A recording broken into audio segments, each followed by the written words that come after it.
फुजानि समावनो गसाइगाव महकुमानि लावख्रिगुरि गामियाव मोनसे दुखुनांथाव जाथाय जायो।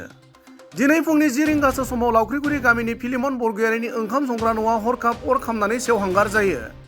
अर खामनायाव ओंखाम संग्रा न'जों लोगोसे गुबुन गंसे न'आबो खामनानै सेवहांगार जायो होनना नखरनि सोद्रोमाया फोरमायदों। आरो न' सिङाव थानाय सि जोमखौ लाफानानै गासैबो खामजोबनायाव खमैबो 5 लाखसो रांनि खहा जायो होनना मिथिहोदों।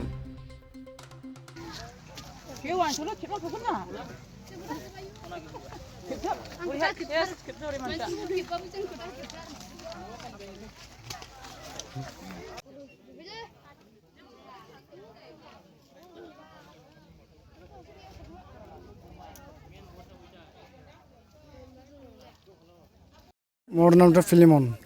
কেইটা বজাত হৈছে ঘটনা? এইটো 10টাৰ পৰা হৈছে। কেনেকৈ অগ্নিসংযোগ হ'ল ঘৰত? এইটো মই ঘৰত নাছিল, তাৰপিছত বুঢ়ীটো কৈছে তাৰ সোনকালে আহা ঘৰত, মোৰ ঘৰটো জ্বলি থাকিছে, সোনকালে আহি পেলাই আহি পেলাই আমি দেখা পাইছোঁ ইয়াতে। ভাত বনাইছিল নেকি? ভাতটো বনাইছিলে, ঠিকে আছিলে ভিতৰত। ভিতৰতো বহুত বস্তু আছিলে। মোৰতো টোটাল 5 লাখ টকামান ক্ষতি হৈ গৈছে। দুটা ঘৰ জ্বলিছে।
Sebab 10-12 ton mansi, pelaba, punya, mana ada